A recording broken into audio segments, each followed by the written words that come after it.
Dear students, in this class, let us discuss about molecular weight determination by osmometry. So, this method helps you to determine the number average molecular weight of a polymer, Mn. Before you understand the experimental methods, let us discuss what is osmosis and osmotic pressure. So when two solutions of different concentration are separated by a semi-permeable membrane, look at this. This is a compartment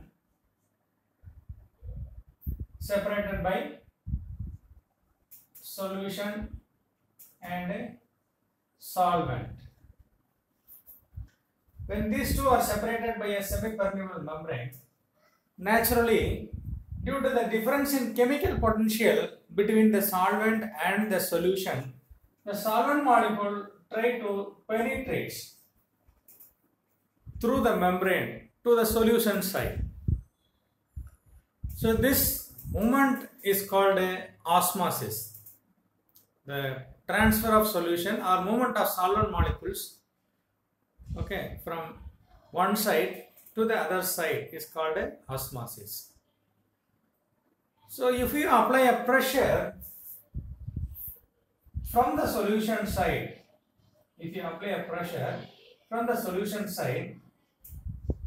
okay, the flow of solvent from solvent side to solution will be prevented or stopped. So the pressure which reverses the flow of solvent from solvent to the solution side to the solution to solvent is called osmotic pressure, or the pressure which is required to prevent the flow of solvent from solvent to solution side is called osmotic pressure. So if you exert slightly greater pressure, the solvent molecule will move from solution side to the solvent side. Okay. The osmotic pressure is generally represented by a symbol called pi. Okay. So this osmotic pressure is related to the molecular weight of the polymer by a formula.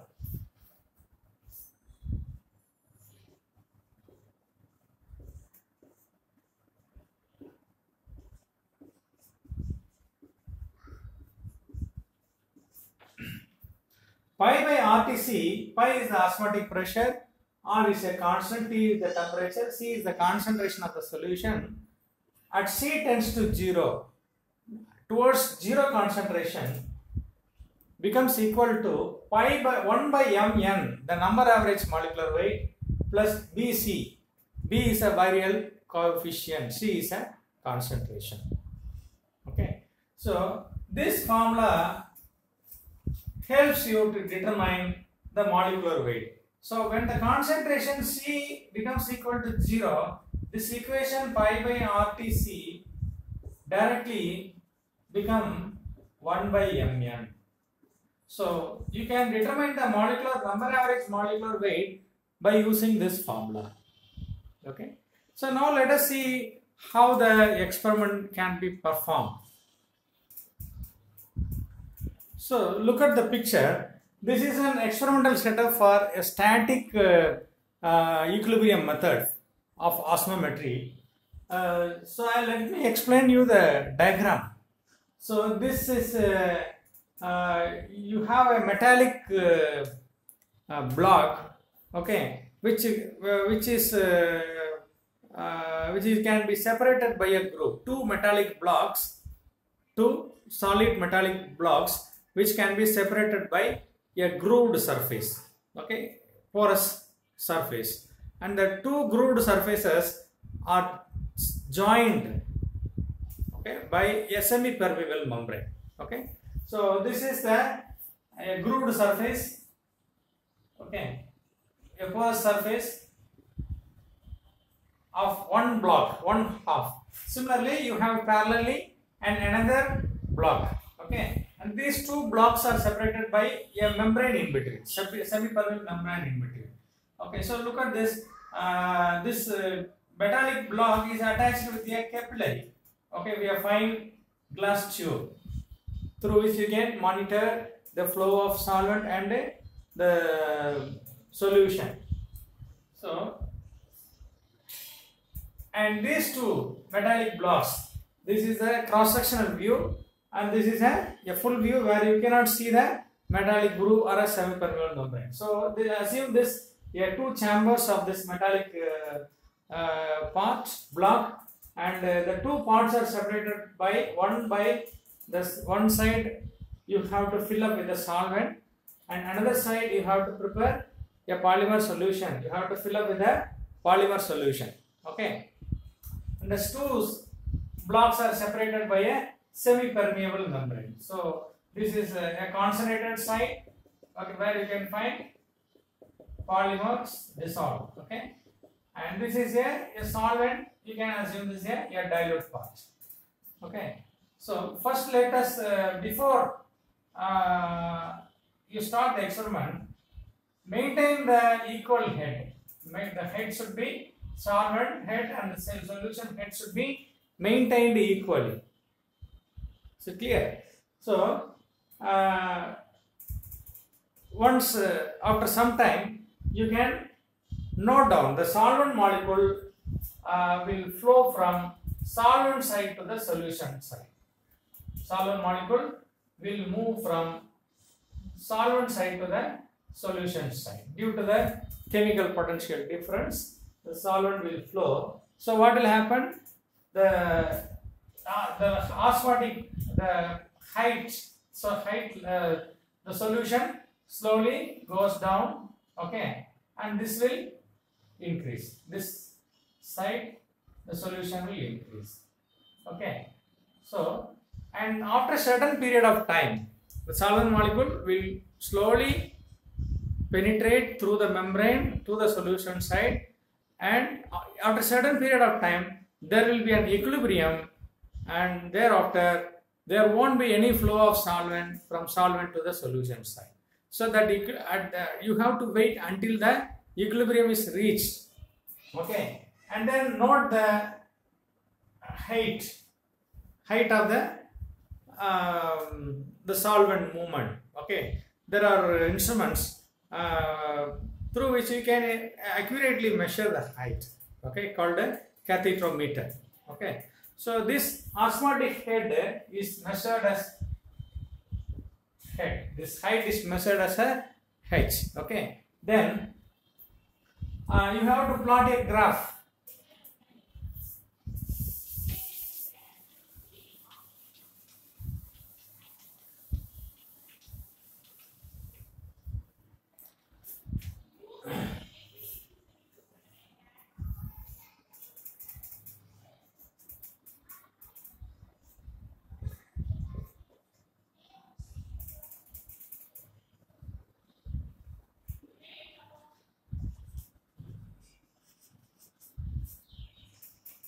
So the plot should be between the H divided by C. C is the concentration of a solution. Again, in the x-axis, the concentration of solution in grams per deciliter. Okay. So this experiment is to be repeated for several solutions. I mean, different concentrated polymer solutions, from starting from 0.1 grams per deciliter to 0.5 or 0.8 grams. So a minimum of 5 to 8 concentration may be required. So after repeating the experiment, note down the H for each concentration. H by C against to each concentration is noted.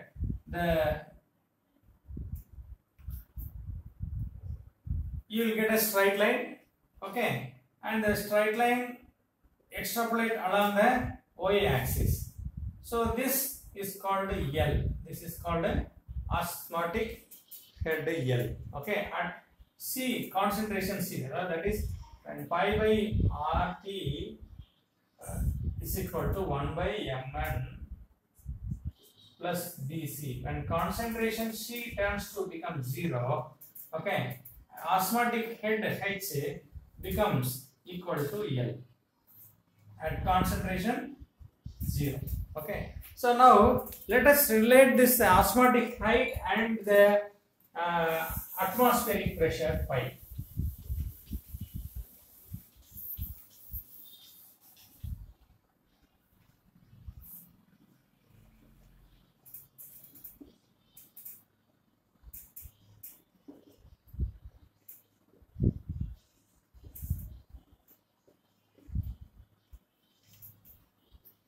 Okay, so this is one atmospheric pressure, pi in atmospheric pressure. Okay, pi in atmospheric pressure, osmotic pressure. This is equal to the osmotic head L at 0 concentration L. D is the density of solution, density of polymer solution.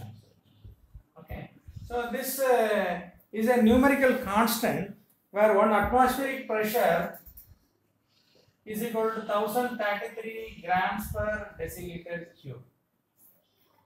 Sorry, grams per centimeter square. So hence this constant is appearing. Okay, so keep this formula, pi is equal to L into D by 1033. Now let us relate this pi by RTC,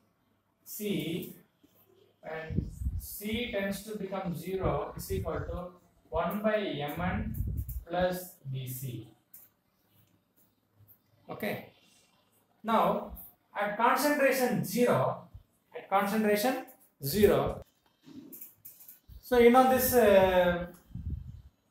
equation relating the osmotic pressure and the molecular weight. Now we have to relate these two equations.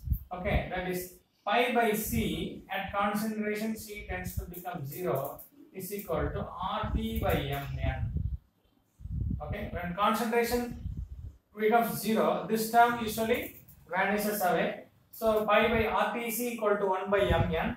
The RT, this term goes to the numerator. So hence pi by C is equal to RT by Mn. Okay. Now let us relate these two equations. The pi, osmotic pressure, left hand side are both equal. So now let us relate these two equations.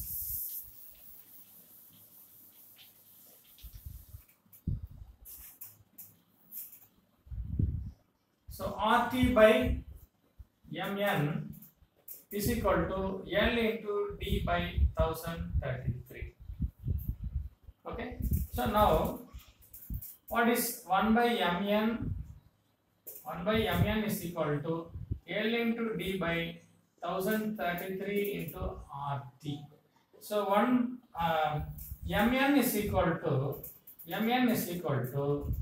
1033 into RT divided by L into D.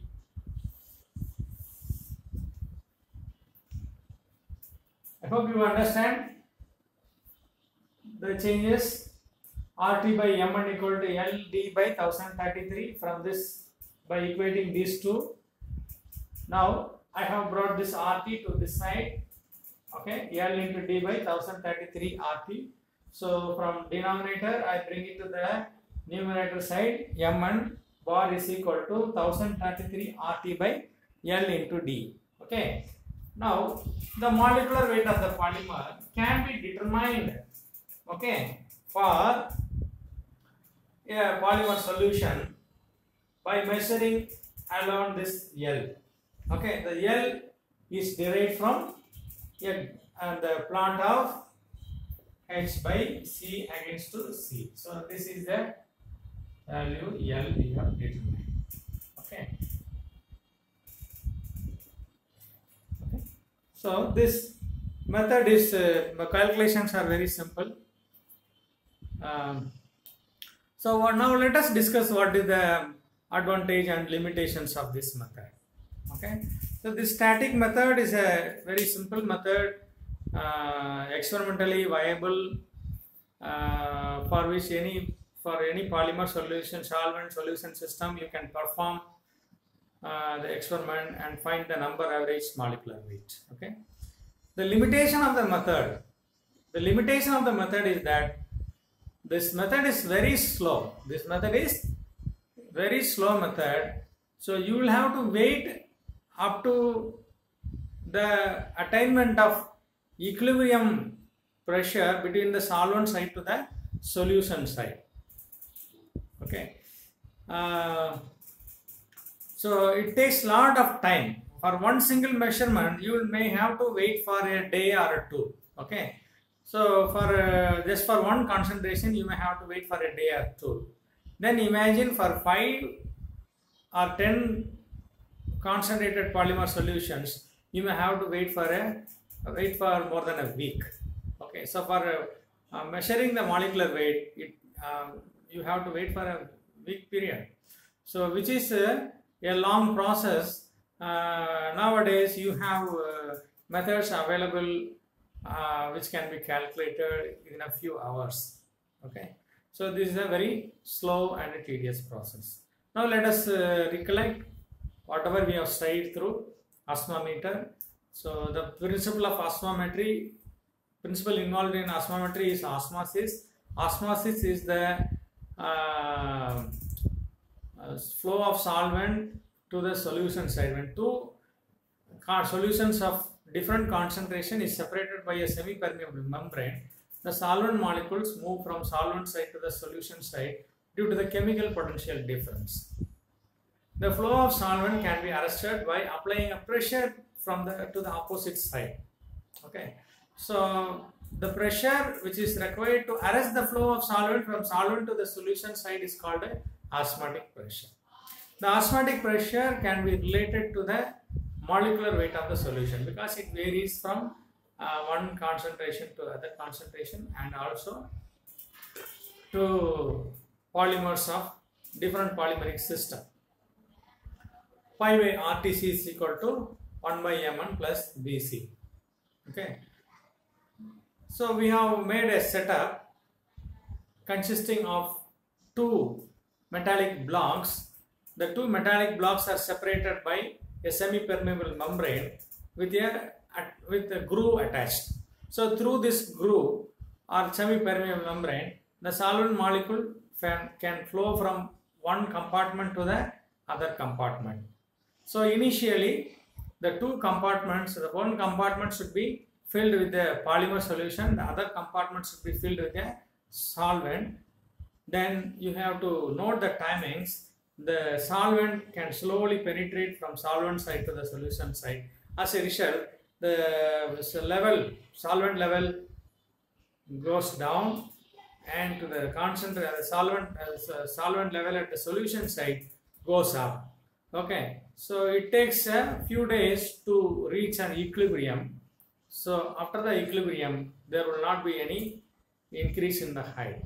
So that point is to be noted as H, osmotic height H. Okay, so for different concentrated solution, this osmotic height is noted. Okay, for different concentration. Then H by C against 2, you have to make a plot. H by C against 2 different concentration, you will get a straight line linearity, and that line will intersect at the y-axis, which is the H by C at concentration 0. Okay, which is to be noted as L, capital L. Okay, then you have a relationship between osmotic pressure and the value L. So pi atmospheric pressure, 1 atmospheric pressure is equal to L into D by 1033. L is the osmotic height L at 0 concentration. D is the density of the solution. So you have to relate two equations, first equation and the second one. By relating the two, you will get this one. Okay, you will get this equation. RT by Mn is equal to L into D by 1033. So on rearranging this equation, you can get the molecular weight, number average molecular weight of the polymer. So we have also discussed the advantages and limitations of the method. So hope you have thoroughly understood the determination of molecular weight by osmometer. Okay. So dear students, in continuation, we are going to determine the molecular weight of the polymer by ultracentrifugation. Okay, you might have experienced centrifugation at your laboratory in the gravimetric estimation, and also in the qualitative, analysis of inorganic mixture. Okay, so what we do is we prepare a turbid solution. The turbid solution consists of precipitate and solvent. It is kept in the centrifugation tubes, and when it is placed upon rotation, what happens? The precipitate settles down and the centrifugate remains at the clear solution remains at the top. Precipitate settles at the bottom. Okay, so why this the precipitate settles down? It is because of the centrifugal force. Okay, and also the gravity. Okay, so when centrifugation rotates, there will be two forces, centrifugal and a centripetal force. Okay, the centrifugal force deposits the precipitates to the bottom. Okay, so this precipitation, okay, for a polymer solution, deposition of this polymer solution depends on the molecular weight of the polymer. Okay, so by this way you can measure about the MS, centrifugation average molecular weight, MS. Okay, for this system may be very useful. This system is useful for biological polymer samples like DNA, RNA, proteins. Okay, because these polymers or proteins consist of a helical.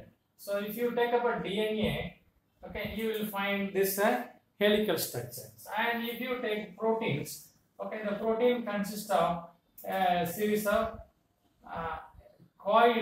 randomly coiled or a helical structure. Okay, so when upon applying this centrifugal force, what happens? This just like this shrinks like a spring. When you apply a pressure on the both sides of a spring, what happens? It shrinks and becomes a very small extent. From extended elastic state, you can come upon compressing, you make it into a small one. Similarly, this will also get compressed upon applying the centrifugal force. Okay, so this is especially for the biological macromolecules. Okay, now in this ultracentrifugation you have two methods. One is called sedimentation velocity method, and the other is called sedimentation equilibrium method. Two methods are available. Okay,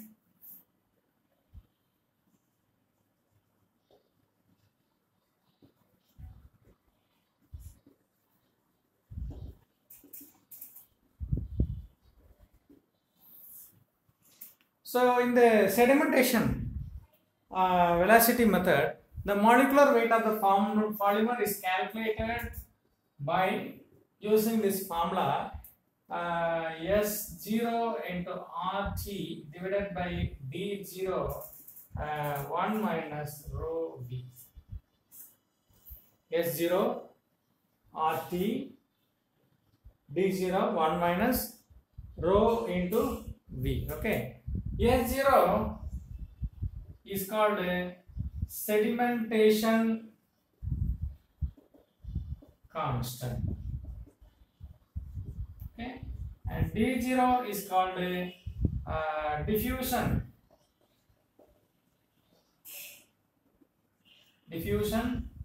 constant. Okay, and V is the specific volume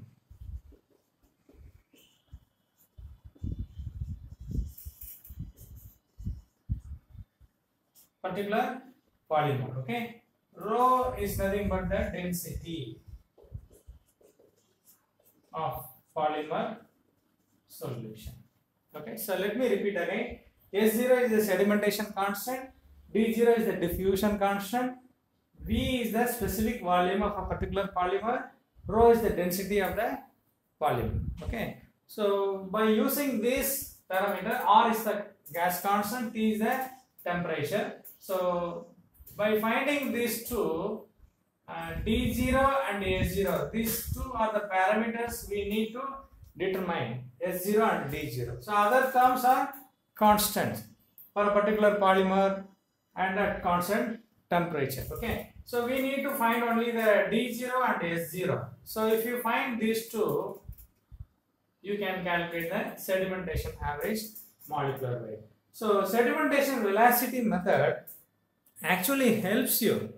Sedimentation velocity method actually helps you to determine only these two, S0 and D0. Okay, so let me explain you. How to measure the S0 and D0 value. Okay.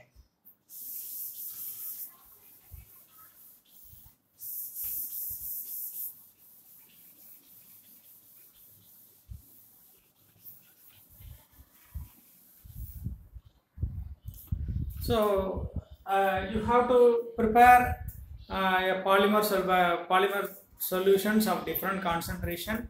Okay, and then you put it in a centrifugation tube.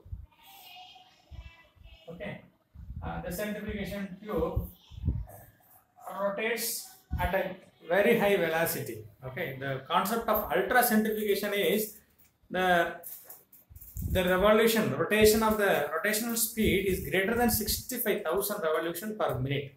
Okay, so normally by hand centrifugation it comes around 150 to 100 or 200 revolutions per minute. Okay, then you can imagine a revolution of 65,000 per minute. So at a very high speed the revolution can take place. Only though at very high speed only the deposition of the polymer sample will go on. Okay, so if we take a polymer solution, okay, and then the polymer solution consists of assume this is a polymer solution. Okay, so first initially note the timing. Okay, initial time, this is say for example T1.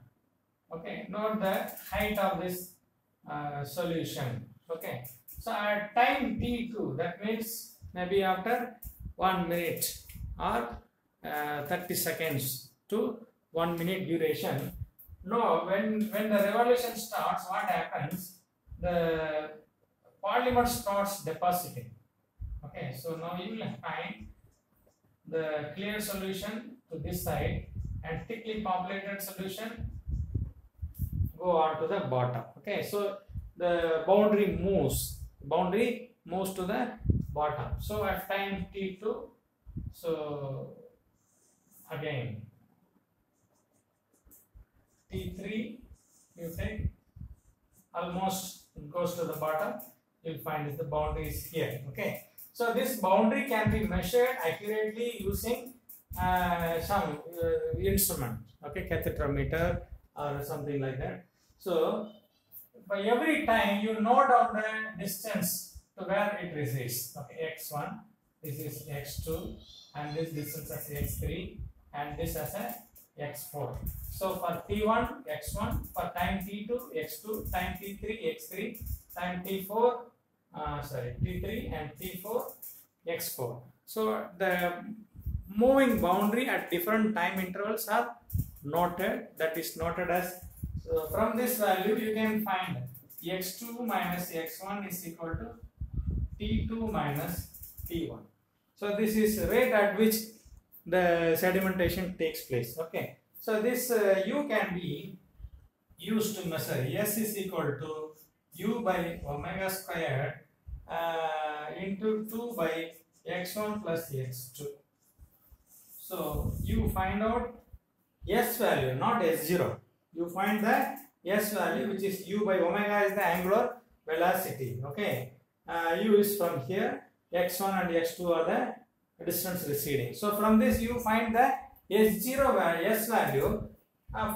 Similarly, for different polymer solutions, okay, this S value is plotted. S value is plotted against a different concentration. So you will get a linearity. So at 0 concentration, this value is noted as S0. When S value concentration approaches 0, become equal to S0. So where this S is nothing but sedimentation coefficient. When the sedimentation coefficient approaches to 0 concentration, you will get this S0. Similarly, you can get this D value. D is equal to D0 plus KD into C. Okay. So KD is a constant for a particular solvent polymer system, which can be obtained from extensive tables. So what we measure is the S and the D value. Okay, and from the S and D value you can find out D0 and H0. D0 and H0. So once you find out D0 and H0, it is very easy for you to find out. Substituting the remaining parameters, you can find the sedimentation average molecular weight. Okay, so hope you have thoroughly understood what is meant by the sedimentation velocity method. Okay, so let us continue in the next class. Thank you.